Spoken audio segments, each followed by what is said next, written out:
Comfortable lang ba kakaroon, ma'am? Yes. Ang pabugnaw sa aircon, ma'am. Ako lang po. Okay lang. Okay, so karon ma'am kay magpailang-ilang ko ako di ay si Hazel B. Jana, usa ka second year medical student ikan sa University of Southeastern Philippines School of Medicine. So makasabot lang ba tayo Bisaya, ma'am?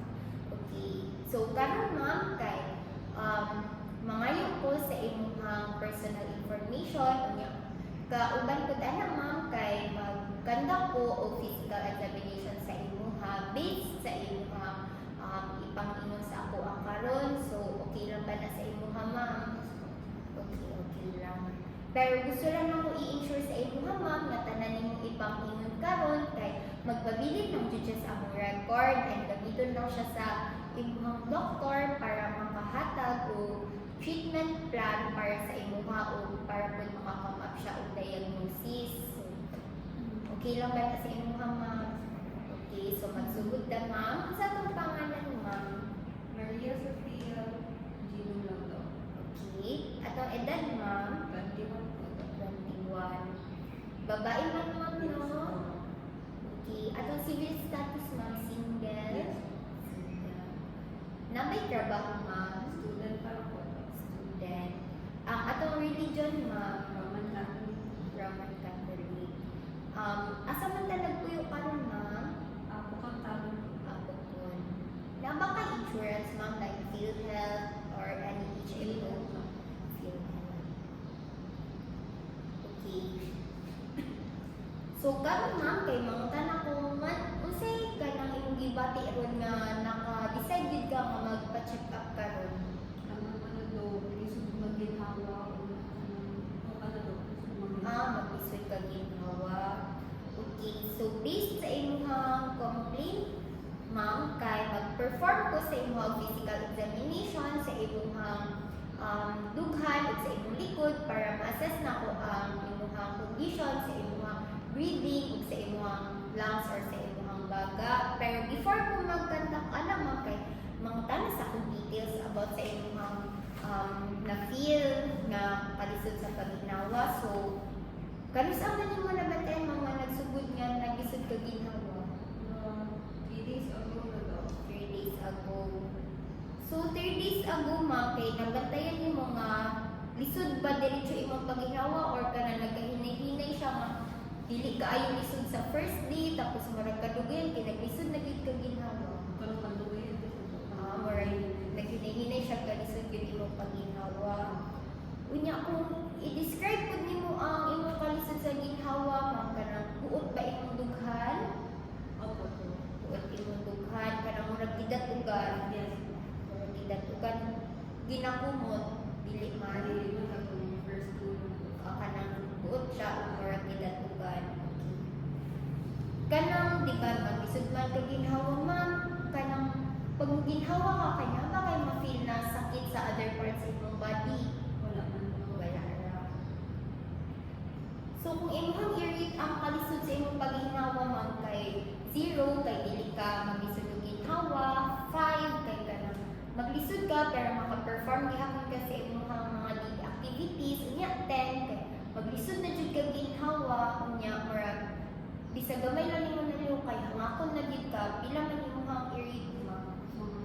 Out of 10 daw ay 7. 7. Sa imuhang namatikdan ma'am kay kanusa man siya mo grabe ang imuhang kalisod sa pagginhawa kanang buntag inig mata nimo kadlawon Kanang gabiin ito. gabi kanang before ka matulog ma'am before tulog. Unya aside ani ma'am kay napa kay na feel na other na mga balatian sama sa ubo Na ako. na sipon Wala nito. wala kalintura kanus katong 3 days ago nagkalintura na jud ka ato or kanang mawala-wala siya Mga laong. mawala-wala lang na kabantay ba ka ma'am nga kanang dali ra ka kapuyon Opo daw. dali ra ka kapuyon unya nakabati ba ka ma'am nga murag luya imong lawas Medyo lang po. medyo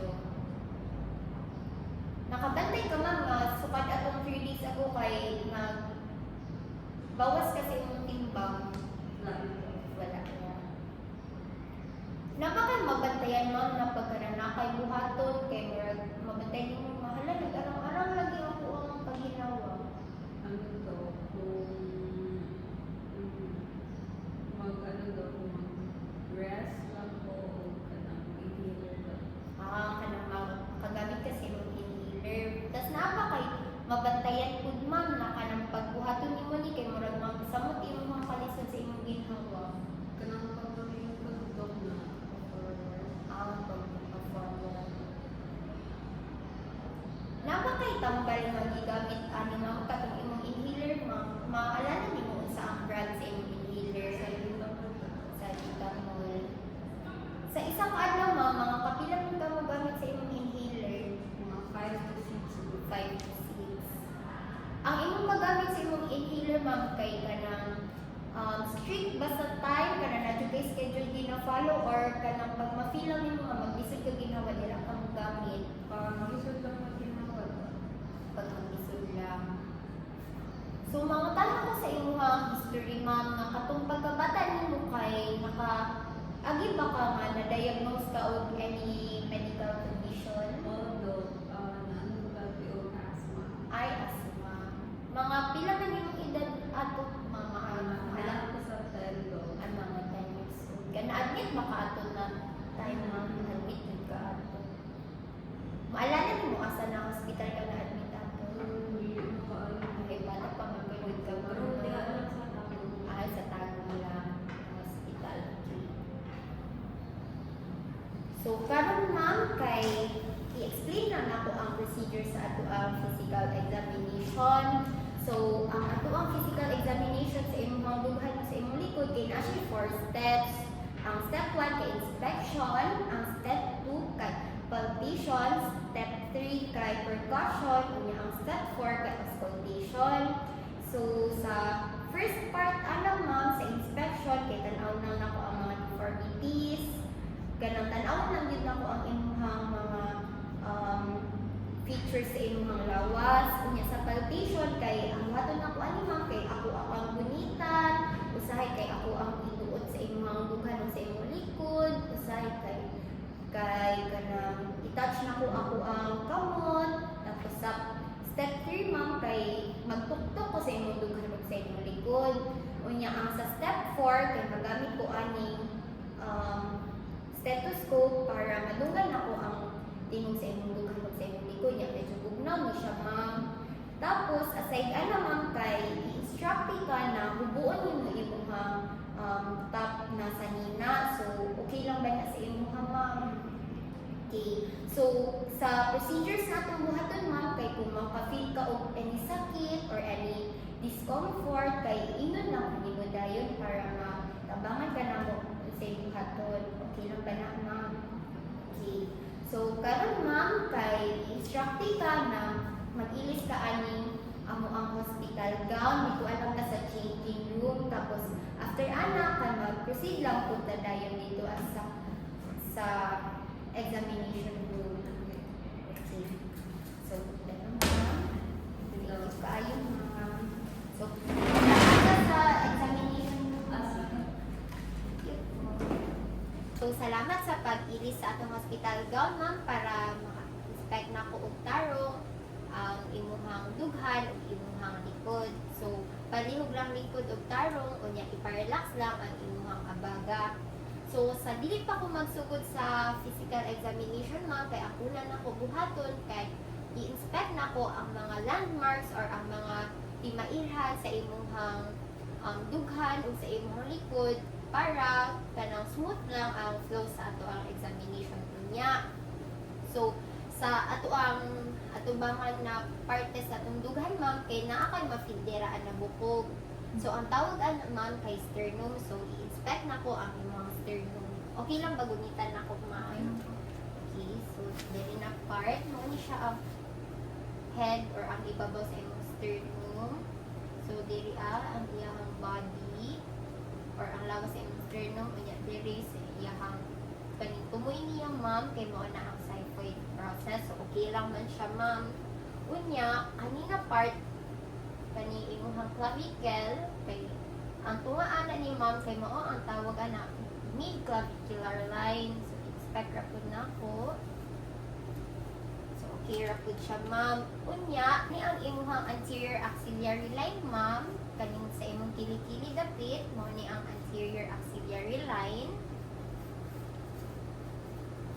Okay ra pud siya unya diri kay di ba naman kay clavicle diri na pwede ginatawag diri nga supraclavicular line.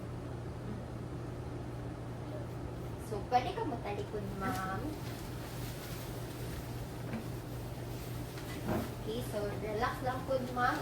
I-relax lang imong abaga. Unya. Ang yunti ka, ma'am, na buhaton ni mo na position. Ibutang imong kamot diri sa imong may abaga. So, diri sa imong likod, ma'am, napod tay bukog diri ang ginatawag na scapula or kanimurang pakok-pakok gud niya, ma'am. So, i-inspect gud nako ni siya karon. So, kani siya na part, ma'am. Mani siya ang supraclavicular ay imong scapular line. Unya ang kaning sa tunga mani ang vertebral line. Unya diri sa kilid kani sa imong may kilikili kung kaganina anterior mani ang posterior. Unya ang tunga ato nila duha na line kay mao ang ginatawag nato na mid axillary line. So, okay raman siya, ma'am. So, karon ma'am, kay pwede kang matubang balik. So, habang gina-identify na ko ang imuhang landmarks, ma'am, kay nabuhat na po ko inspection. So, aside sa ako ang identify sa mga landmarks sa imong dughan o sa imong likod, ma'am, kay nagbuhat na po ko inspection. Muna siya ang first step sa atong physical examination. So, ang ako ang na-find out, ma'am, kay wala ra may deformities or dili pantay na structure sa imong dughan o sa imong likod. Unya, pero na ako'y nabantayan na retractions or like di mailhan nga murag nagbisod kag ginhawa. Unya, aside pud ana, ma'am, kay nagkuha na pud ko sa imong respiratory rate. Kana siya kay kung pila ka ginhawa imong gibuhat sulod sa isa ka minute. So, ang normal ana, ma'am, is 12 to 20. Unya, nabantayan ako sa imuha or ang naihap na ko sa imuha kay 26 imong breaths per minute. So, murag paspas yun siya, ma'am. Ang tawag ana kay mild tapit niya.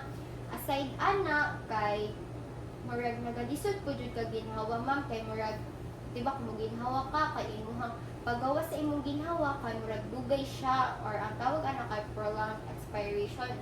Wala naman po kay cyanosis or like kana nag-blue imong lips ug imong skin. So, okay ra. Aside ana, ma'am, kay nabantayan po na ko nga nagagamit ka sa imong accessory muscles. Meaning ana, ma'am, kay murag nagalisod gid ka og ginhawa. Aside ana, kay napod ko'y madungog na kanang pagmuhinga ka, kay kanang mura siya kanang night earring sa sulod nimo, ma'am, ba tawag ana, ma'am, wheezing. So, ano jud na siya kanang kailhanan na siya sa mga nagalisod ug ginhawa. So karon, ma'am, kay mag-proceed na ta sa other parts sa atong physical examination, which is palpation. So karon, ma'am, mag-proceed na ta sa part 2 sa atong physical examination, which is palpation. So akong buhaton kay dito na ko imong likod. Unya ingna lang ko dayon if na kay ma-feel na sakit. So buhaton na ko ni siya, ma'am, para assess na ko kung naabay bukol-bukol or naisakit or naisama ditong likod. Okay, so abrihon lang na ko gamay yung gown, ma'am, ha, para ma-assess na ko tarong. So, magsugod na ko, ma'am, ina lang ko dahil kung nakalmafin na sakit, ha. Sige, diri, ma'am. Wala lang. Diri. Diri, ma'am. Wala lang. Diri, ma'am. So, karon, ma'am, kay mag-proceed ko sa pag-assess, sa pag-expand sa imuhang likod kung maginhawak ka. So, ginhawak lalo, ma'am. Inhale, exhale. Inhale, exhale. Inhale, exhale. So, karon, ma'am, kay i-assess na po na ko ang vibration sa imong likod. So, ang imong buhaton kay pag i-ana na ko ako ang kamot sa imong likod kay moingon ka og 99. So, okay ra ba na, ma'am? Okay, so sige, magsugod ta. 99, 99, 99, Okay.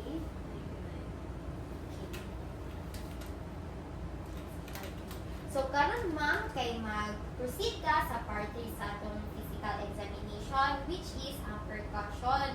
So, ang akong buhaton ani ma'am kay tuktukon na ko imong likod. So, buhaton na ko ni para ma-assess tingog sa inyong likod. So, ina na ko ma'am ha if naay sakit. Sige. Sugod ko ma'am. Ina ko kung sakit ha.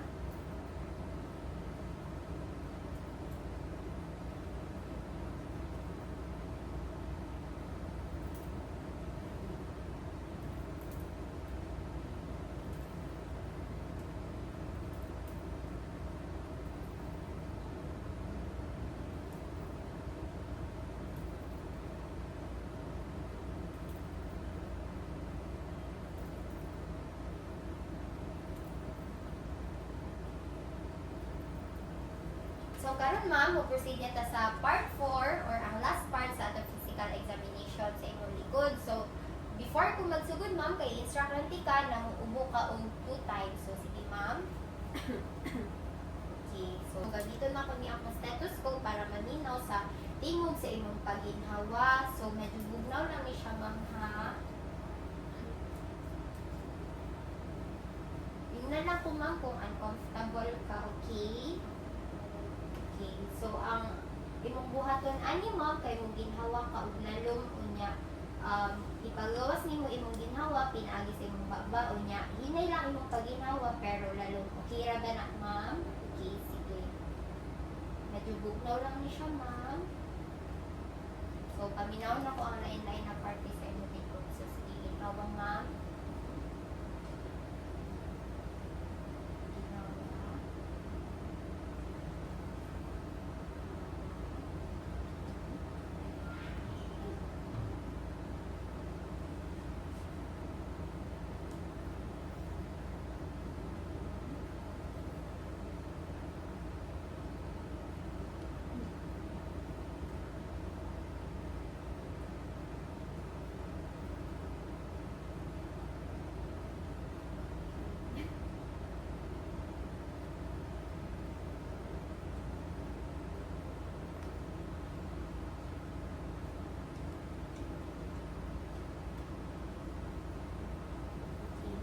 So, karon na part, ma'am, kay imong ingon kay E, tapos 99, kunya mo ingon pod ka og 1, 2, 3 na kanang pinahugmong lang. Okay? Kada ingon na ko ugo, ma'am, kay kato na 3 ka sounds imong buhaton. So, okay ra, ma'am? Okay, sige. Sugod ko, ma'am, ha? Go, ma'am.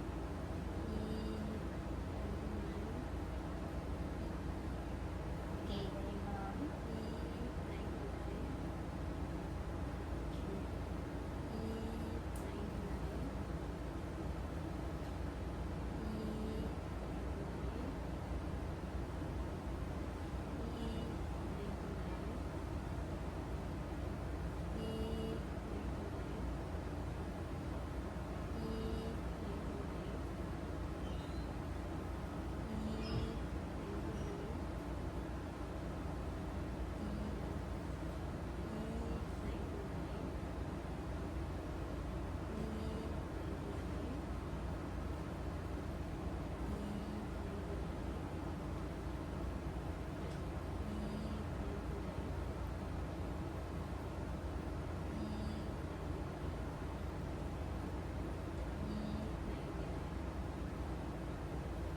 Okay. So, karon ma'am, kay humanan ako og examine ang imong likod na part. So, karon ma'am, proceed ko sa imong dughan. So, balhin lang ka diri sa ano ma'am sa linturanan para makahigda ka og tali. So, dali. So, karon ma'am, kay mag-proceed ka sa physical examination sa imong dughan. So, same lang gihapon ang steps ganina, magsugod ko sa part 2 which is ang palpitation. So, kung naay sakit ma'am sa inigunit na ko or inigduot na ko, kay ingnan ang gayon ko. Okay ra ba na siya ma'am? Okay, so sige hangyon lang tika ma'am na marag i-lift ni mo gamay imong dughan para matarong na ko og palpit diri sa imong kilid na part. Nga, para matabunan ra ko imong dughan. Okay, so ano ko gamay mo ha? Ilang ko, ilang na part mo.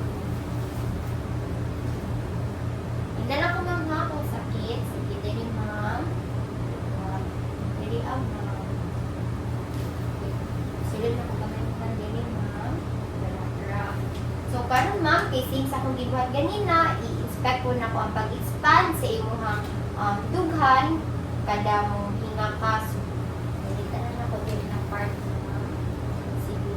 Ginawag lalo mga inhale, exhale, inhale, exhale, inhale, exhale. So, karon na part mo, kay sing ganina mo inapod ka o 99. Okay? Sige.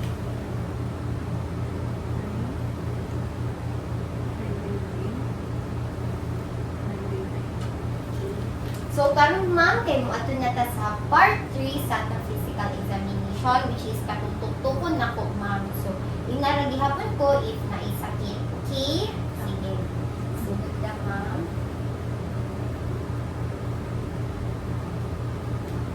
Wala ka sakit, ma'am.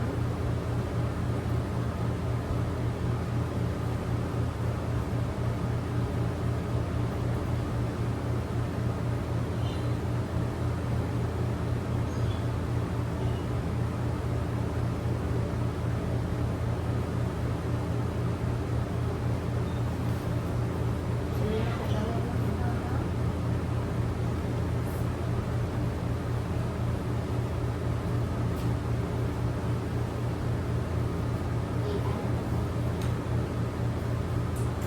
Okay. So, karon ma'am, kay mag-proceed na ta sa part 4 or ang last part sa atong physical examination sa imong dughan. So, same ka ganina ma'am, mag-ubo ka twice. Sige ma'am, ubo. Unya, same po ganina na ang imong paginhawa kay sa imuha lang ba. Okay? So, karon ma'am, kay uskultit na pud ko, gamito na pud nako ni ako ang stethoscope. So, mo na ni siya ang last part sa ato ang physical examination sa imong dughan ma'am. So, same ganina ma'am, instruct lang tika na pag ubo og 2 times. Sige ma'am. Okay, salamat ma'am. So, medyo bugnaw gihapon ni siya ma'am ha. Okay, sige. Pag ano lang ma'am, same ganina na inhale, exhale, pero slowly, pero lalong naginawa. Okay ma'am, sige.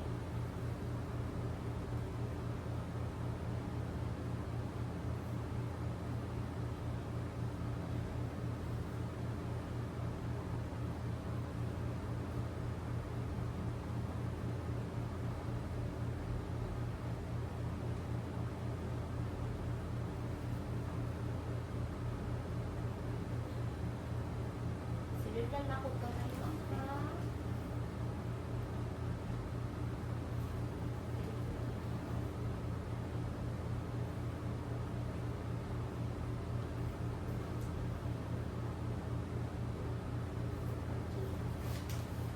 So, human na ako ang physical examination sa imong dughan ug sa imong likod, ma'am. So, balik lang ta dito sa lamesa para explain ako kung unsa akong mga findings.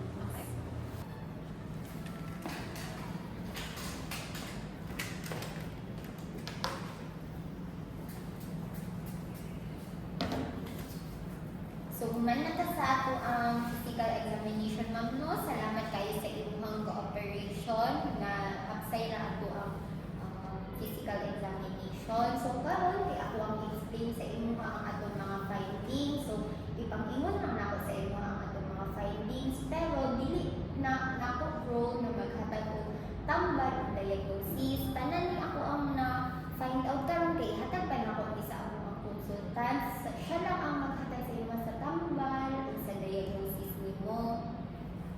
So, di ba kaganina kay una kay i-identify na ako ang katong landmark sa imong dughan o sa imong likod, tapos kasabay ato kagiguhan na nako ang step 1 atong inspection.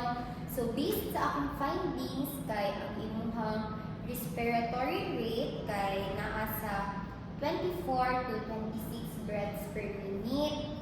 Unya, aside pud ana kay nabantayan pud nako na nagalisod di ka og ginhawa unya na ako jud koy madungog nga wheezing or kanang pag mong ginhawa pa man kay murag na iring sa sulod sa inyong dughan pero characteristic na pud jud na siya sa mga asthmatic na mga mga patient kay probably ang diagnosis nimo kay asthma kay di ba na-diagnose naman ka before, so probably pero ang ma-confirm gid ma'am kay ang amo ang consultant. Unya aside pud ma'am kay nabantayan pud jud nako nga nagagamit ka sa imong accessory muscles. Normally ma'am pag ginhawa ta kay dili na to need ng mga accessory muscles pag ginhawa, pero tungod kay ikaw kay nagalisod man ka ginhawa, so nabantayan ako nga ginagamit jud nimo siya. Unya naapod ko yung nabantayan na naa kay retractions or kanang mga timailhan na nagalisod ka ginhawa.